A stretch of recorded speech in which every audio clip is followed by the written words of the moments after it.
Welcome to the CROC Podcast. 10, 9, 8, 7, 6, 5, 4, 3, 2, 1. Here is your host, Dr. E. Howdy, CROC Nation. Dr. Tommy Eanelli here with you with another CROC Podcast. Along with me, my best bud, my spiritual warrior, my co-host and co-board member, Mr. Angel Santana. Have faith, let it begin. And I also want to make an announcement. As of just today, the Employee of the Month at Garnet Medical Center. Angel, what a great honor. I just wanted to be the first on the CROC Podcast to congratulate you on this amazing distinction. I'd like to thank Dr. Eanelli for this great award. No, I'm just kidding. Listen, anytime, and I think everybody can agree with this, anytime you're recognized by your peers for a job well done, it makes you feel good, a little warm and fuzzy, but no, I feel good. I really love what I do. You know that. And I love what we do here together. And it's like the little cherry on the top for me coming in on 10 years. So I'm happy about it. How are you, my friend? I missed you. Yeah, everything's good, but you're not going to get out that easy without getting embarrassed a little bit. So I just want everyone to know. So most of the people that listen to the CROC Podcast are local and kind of know us or have a connection to us. So they know kind of what we look like. They know how we operate. They know where we work. Many of the people who listen, our CROC Nation, actually have come to our medical center. So they know how absolutely dense and populated our medical center is.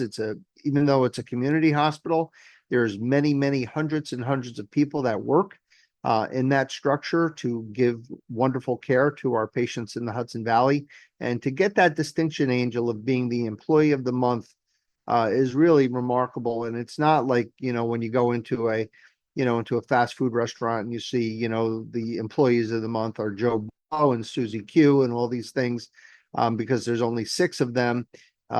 That's not the case. This is a big deal. So again, congratulations, well deserved. Thank you, my friend. Thank you. And welcome back to all the CROC Nation. Citizens Reunited to Overcome Cancer is back, and Dr. E's taking over. I love it. Well, I had to embarrass you just a little bit as my younger brother. So I'm really excited, Angel. I came up, again, how do we come up with the ideas for these podcasts? 99% of the time, I get inspired by a story that happens in the clinic, and that's actually true of this coming podcast. Every once in a while, we'll get a suggestion or a recommendation. Nick's recommendation about financial advocacy and how to get funds and how to apply for grants to help you with your financial journey during your survivorship was, I thought, a wonderful 2 weeks podcast, and thank Nick for that. And Absolutely. And I came up with this idea after I saw a patient last week, and this patient, we're going to call her Janine, brought up a very, very important topic, and it's so important that we're going to spend 3 weeks on this. So the topic that we're going to be talking about is going to be the title is Navigating the Uncertainties of Medicine, How to Embrace the Unknown in Your Survivorship Journey. So Janine is a young woman, a young mom, and she has thyroid cancer. Janine is not her real name, but we're going to call her Janine to protect her identity. And Janine came to me with a very curable, if not cured, thyroid cancer. And Janine came in for her yearly checkup, and I examined her and everything was perfect. And I checked her blood and everything was perfect. And then I got an ultrasound of her neck just to make sure that the thyroid bed was clear and the lymph nodes in the neck were fine. And there was some uncertainty. Again, here's going to be the theme of our 3 podcasts, the uncertainty in the reading of the ultrasound. So the ultrasound found some lymph nodes, but they were unsure of the significance of these lymph nodes. So that's uncertainty. Then I said to Janine, okay, Janine, not a problem. Let's get a CAT scan. So we got a CAT scan of her neck and got a CAT scan of her chest. And this is a true story, Angel. No kidding around.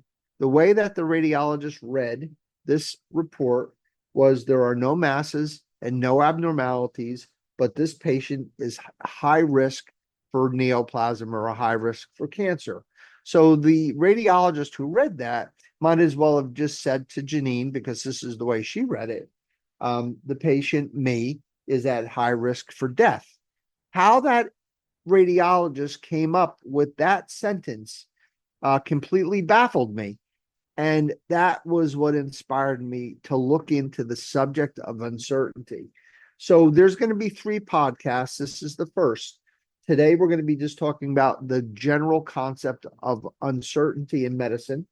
And then we're going to be talking about a case like this, where there's overreading done, where the radiologist or the pathologist looks at something and looks at it incorrectly, or looks at it in a way to protect themselves from being sued at the expense of the mental health of our survivor thrivers. And also just in our general day-to-day testing that we do, Angel, you being the recipient of many tests, I call it the inevitability of bubbles and bumps, meaning that if you have any scans done and CAT scans, they're going to find cysts, they're going to feel lumps, they're going to feel bumps, they're going to find bubbles, and no one's going to really know how to interpret them. Again, uncertainty. And then we're going to end with how we have to help our patients get through the terrain of uncertainty, because our survivor thrivers are looking for answers, and we don't have these answers because there's become engulfed and engaged in these circular conversations with our survivor thrivers, which frustrates them and frustrates us. And it's really due to the fact that we don't have any clue as physicians, as leaders, on how to embrace the uncertainty in medicine. And that's going to be the theme of these next 3 podcasts. Your thoughts, Angel?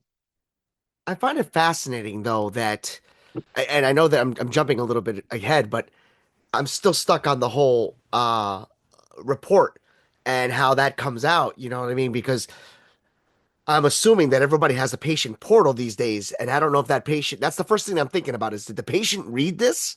That's exactly what happened. And I got the Oh, panic call. sorry, go ahead. Absolutely. No, and that's how it all started. And actually, thank you for the question, because it actually is the good segue to what I was going to say next. And that was the conversation that I had with her after she panicked. So what I did, without even doing this research, because now I'm an expert, of course, on uncertainty in medicine. I wanted to say, that's a joke, everybody. I am not an expert, but I did want to give credit to who the experts are. So I got my research from a bunch of sources, but the one that I really love, and I think that would be the most readable for everybody, if anybody has an interest, is from the Harvard Medical Journal from the summer of 2024 by a author by the name of Amos Estrie. And that's the credit that I want to give, because truly I'm not an expert, but it is a fascinating subject. So anyway, without even having done this research, I try to explain to Janine my interpretation of uncertainty. And I was just telling her that, hey, Janine, nothing to worry about. I see this every day. I think this radiologist was lazy, because they didn't look back at your other scans to compare. And had they compared, they would have found that there's no problem. Number 2 is they were stupid, because they really worded this so poorly that it would make anybody freak out. And number 3 is they were afraid. They were very cowardly, because they really didn't care about you or your test. They just cared that they weren't going to get sued. And I tried in my best attempt to explain uncertainty to Janine, that process. The problem with Janine is that she's an English teacher, and English teachers are sticklers for words. And she just couldn't get it in her head that words always mean something if you're writing a paper for 5th grade English, but they don't mean anything when you're reading a medical chart, which is chock full of misspellings, of grammatical errors, of inconsistencies, and of untruths, and of uncertainty. So I tried to explain that to Janine, and I got nowhere, but I did get to the podcast, which is, I'm really excited. So I did realize 2 things after this conversation with Janine. Number 1 is that we oftentimes get ourselves in these circular conversations, and we're going to use a podcast on how to prevent them or how to get out of them. Number 2 I realized that even as a seasoned physician of over 30 plus years, with a high level of schooling and training, that our entire field of medicine is based on uncertainty. And we have never been trained specifically on how to deal with uncertainty and how to manage uncertainty with our survivor thrivers. So again, the subject continues to get fascinating. So then I dug a little deeper and I wanted to look at what types of uncertainty are in the field of medicine. And there's many, but we're only going to deal with three. Number one, there's the uncertainty of diagnoses. So say a patient, and you're that guy, Angel, you're the guy who goes into the OR. I'm sorry, go to the emergency room with shortness of breath, of fatigue or whatever, an upset stomach. And you go in there looking for answers, and they draw your blood and do some x-rays. And then when everything's done, they come to you and say, Angel, I know you're still short of breath. I know you're still tired. I know you still have an upset stomach. We can't find anything, so go home. So you have none of your questions answered. No one knows what's going on. Everyone is uncertain. You go home. So uncertainty in diagnoses. Number two, the uncertainty of interpreting testing. So testing is arbitrary. All of our yardsticks are arbitrary. We speak in ranges, like days to weeks, weeks to months, months to years. We talk about PSA levels for our prostate cancer patients. If you're less than 4, you are low risk for cancer. But can you have cancer if you're less than 4? Yes. Can you not have cancer if you have a PSA of 99? Yes. We're very uncertain in interpreting our testing. We're also very uncertain in our prognoses. We don't know who will do well. We don't know why they'll do well. And we don't know the difference between the people who will do and who won't do. Take, for instance, a patient with prostate cancer. I'll use that same example. There's a cure rate of just say 85%. So who's going to be in the 85% and who's going to be in the 15%? I don't know. So our patients come in, they want to be in the 85%. They want me to tell them they're going to be in the 85%. And I really can't do that.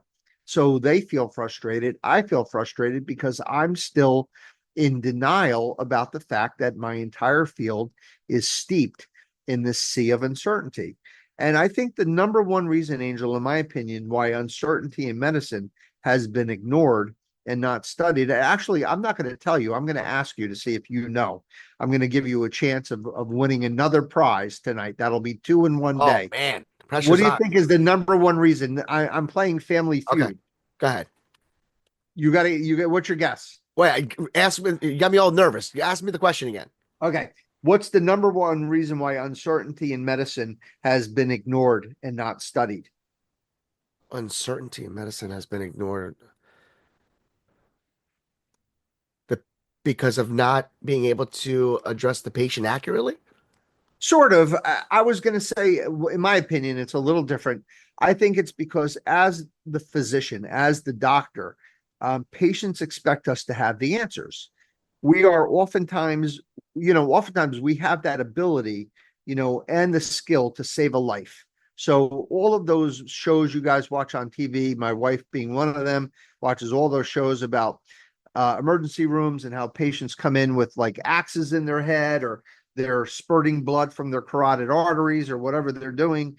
And of course, there's this skilled doctor, and we have them in our own medical center who are able to save these lives. So patients look at us as more than human, and they have expectations of us as being more than human. And to be honest with you, we kind of perpetuate that illusion because of our abilities, because of, my ability to eradicate cancer, Dr. Toro's ability, the trauma orthopedist to patch Humpty Dumpty back together again.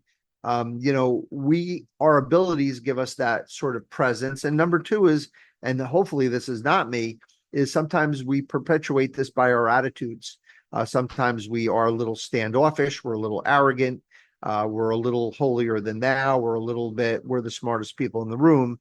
And that's unfortunate, because truly, patients come to us with the trust and the expectation that we will cure them. And this is one of the reasons why I think that we have kind of pushed the subject under the rug, and we haven't really studied it because we may not want to know the answers. We may not want to actually admit to the fact that there is such uncertainty in what we do. And we fear that if we express this uncertainty, our patients will feel that we're ignorant or we're not knowledgeable. And even we're fearful that our colleagues will feel that about us. So we mask it, we cover it up. But Angel, there is good news. There are steps to make this, to address this. And the first step is to communicate clearly. So we have to become comfortable with the I don't know, as long as it's followed by, but I will do the best of my ability to find out. We also have to know that there are benefits rather than harm that comes from admitting to this uncertainty. Number one, Angel, it humanizes us. It makes us human to the patient and to the survivor. And this will lead to an opportunity for a deeper engagement with our patients and an ability to develop a relationship with our patients. And it also gives us an opportunity to learn both from our side as well as from the patient side and from the survivor side. And it sets the table for what we've done a podcast, trio on when we talked about shared decision making, where in the old days, the physicians would tell a patient what to do. Now the physicians involve the patient and their support group and their support team to help make the decision together. And that comes from us admitting to this uncertainty and then bringing everyone together to help make a joint decision. So in addition to communicating clearly, we also have to create a structure and we have to create room in our practice to actually accommodate this uncertainty and the interactions with our patients about this uncertainty. So a patient like Janine, I'm going to use her as an example, comes in and I see her for follow-up. I tell her everything's great. Let's do some testing. I look at the testing. Everything looks good. However, there's a read which I don't agree with. And she asks me the question that can't be answered because it's uncertain. Am I at high risk for cancer? So then what I do is I tell her, hold the phone. I'm not going to answer that question right now. We're uncertain as to what's going on. However, let me get to the bottom of this. Then we can enlist or engage a colleague. We could do our research. We do our due diligence. We do our probing. And I did that. I went to several radiologists in the group. I said, Victor, this is wrong. I don't believe this. Tell me your thoughts. He said, this is ridiculous. We found old CAT scans that Janine had. They were all unchanged. The radiologist was too lazy to find them and to look at them, to take the extra 20 seconds. And within 30 minutes, I had an addendum and an apology from the radiology group to Janine, telling her that indeed she was not at high risk for dying from her cancer and that her scans were absolutely fine. So what we have to do, Angel, is we have to do what's called RAPS, R-A-P-S. We have to recognize that there is uncertainty in our medical world. We have to acknowledge this uncertainty with our patients, with our survivor thrivers. We have to partner with our colleagues as well as with our survivor thrivers, and we have to seek support in order to try to peel the layers of that onion of uncertainty. And basically, at the end of the day, Angel, we need to rethink our position in our survivor thrivers' lives. We are their physicians. We are their care team. We are their leaders of their medical team, but we are not what we were taught to be. We are not leaders of a dictatorship. We are not leaders of a fascist, army or delegation. We are leaders not of a one-man team, but of an entire team, which includes all of us as colleagues in cancer, all of our patients and their support groups together, all of their support people. And it includes doing the work, putting in the time in order to try to admit to uncertainty, but try to bring down the degree of uncertainty to the greatest amount that we can. And then we have this same duty to be strong, and we have to stop pretending we know something that we don't, and we have to lead in a strong way, admitting our humanity and the uncertainty of our craft. That's what makes us strong, not just lying to our patients or covering up with our patients or trying not to look stupid, but to actually, that makes you weak. What makes you strong is to admit and be humble and then advocate for your patient. The way we need to lead, Angel, is to walk the path of uncertainty with courage and with humility. And I use the analogy in closing, like the great explorers that we read about in civics or in geography or what in history when we were in grade school.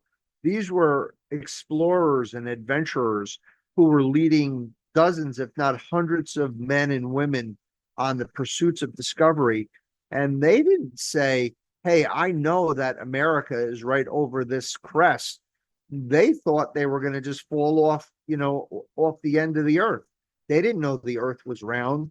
And when they circumnavigated the globe, or when they first went into space, or when they first, went into the Mariana Trench, or whatever our great adventurers, of our time in our history, they didn't know what they were going to find. They were very uncertain, but they were strong and they were courageous and they were honest and they were transparent.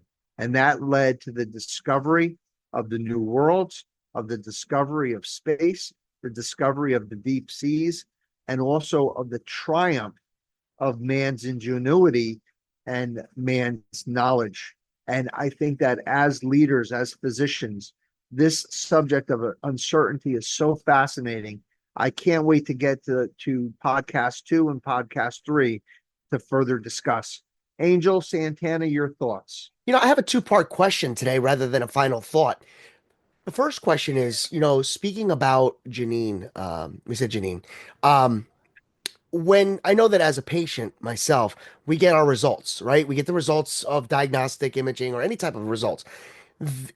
Was the obviously there was an error in the result. However, do they ever put those type of comments, high risk? Because I mean, I have never. I mean, I have seen radiologists, allocate risks on certain reads. So, say that you have a prostate MRI. They have a thing called PIRADS, and if you have a breast mammogram, they have a thing called BIRADS. And what they do is they take the information and they basically have a structure of okay, if you have certain findings, you're a PIRADS 1, which means that you're very low risk for cancer, or you're a PIRADS 2 or a PIRADS 3 or a PIRADS 4. And the higher the PIRADS or the BIRADS, the higher the chances that the abnormality on the scan is a malignancy. Gotcha. However, I have never seen anyone take a normal study with someone who had well-differentiated thyroid cancer, who is not going to die of their thyroid cancer, and insinuate that they're a high risk of having a malignancy. I've never seen that.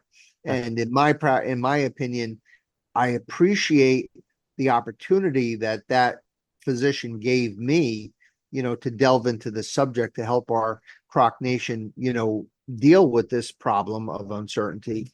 But I also feel very distanced from them for their lack of, professionalism and expertise, because a patient did suffer, a survivor, thriver did suffer.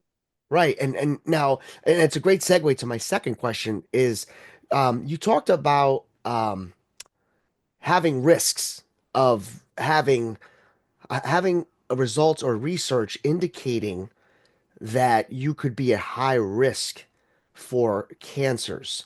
Can you kind of give me an explanation as to what that really means? Because here's what I'm trying to understand. If I'm a person that doesn't have cancer in my family, but wants to know, medically speaking, am I a high risk for cancer? Is there type of studies for that? Well, that would be a different podcast for a different day. That would be about, that would be about surveillance and testing and, doing mammograms, doing rectal exams, doing, Okay. fecal blood, PSAs, all those kind of things. But, So what happened with yeah, Janine was that yeah, you already had a backup. You had a history with her to the correct. She point already, where she already had her cancer gotcha. and it was taken care of. It was just the uncertainty in medicine. Good. I'm So, glad I but could. your point, let's just stay on that for a second Yeah. because that's now a different subject. That's called the uncertainty of our health. We don't know. We are basically ticking time bombs. Something's going to happen to us. Me sooner than you. I'm 65. You're what? 22? No, I you're wish. yeah, I 47. know. Exactly. So my point is that we know something's going to get us. We just don't know what that is. That might be a good podcast for another day. And how the lay people, the people who listen to the CROC podcast who may not be survivor thrivers, how we can help them perhaps what do they say, nip it in the bud Yeah. and be able to be proactive. Or get But ahead of it. that's a subject for another day. Beautiful. So you know what? For the Croc Nation out there, here's another great segue. We always ask for your feedback. So if that's something you want to hear about, give us some questions. We're looking forward to hearing from them so that Dr. E can respond to them and get your answers and a future podcast for that. So I'll let you have the last word, my friend. Thank you so much for answering my questions.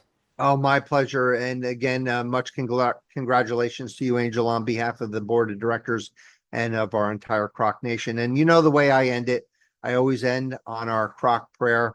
And I want to take a minute to really just address this issue of uncertainty. So you've been diagnosed with your cancer. You've had your treatment for your cancer.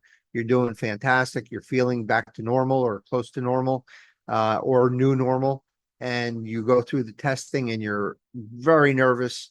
And I don't care if you have papillary thyroid cancer or glioblastoma, which is the worst cancer you can get. Either way, it doesn't matter. You're nervous, you're freaked out, and you're getting this ultrasound, and then your doctor, buzzes you and says, I'm not really satisfied with this. It didn't give me a good look. Let me get this CAT scan. And hey, doc, is everything right? Is everything good? Yeah, everything's good, no problem. And then you get the CAT scan and you get these kind of readings, and they ask you the simple question, am I okay? And the answer is, we don't know.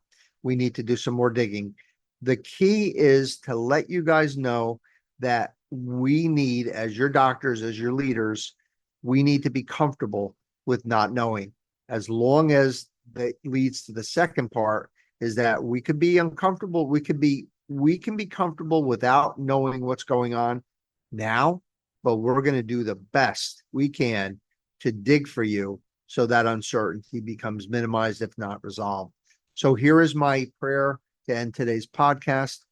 As always, everyone here on the CROC Nation, everyone here on the CROC Podcast, everyone here at Citizens Reunited to Overcome Cancer, starting from the board members and everyone else who supports us, we want to end this by wishing you all a long, healthy, happy, and cancer-free life. God bless you. God be with you. Peace. Thank you for listening to the CROC Podcast. Here's what happened the second we came off the air. A little behind the scenes to let you know what happens when we stop recording. Enjoy it. We'll see you next week. I think that was a good one. I like that. That was a good episode. Did it end? Yeah. Well, I'm letting it run. They want us to hear a little bit of what happens after the show goes off the air. So I figured I'll let this run for a few seconds. But I thought it was a good one. I think we really should consider that episode, precautions or precautionary measures. Yeah, I'm happy to do. See, I said 90% of the time I'm inspired by a patient, but sometimes I get a recommendation. Absolutely. And I think that'd be great. Hey, CROC Nation. Don't forget to like, subscribe, and share the podcast to your friends. Visit our website, crocvip.com. We would love to hear your feedback.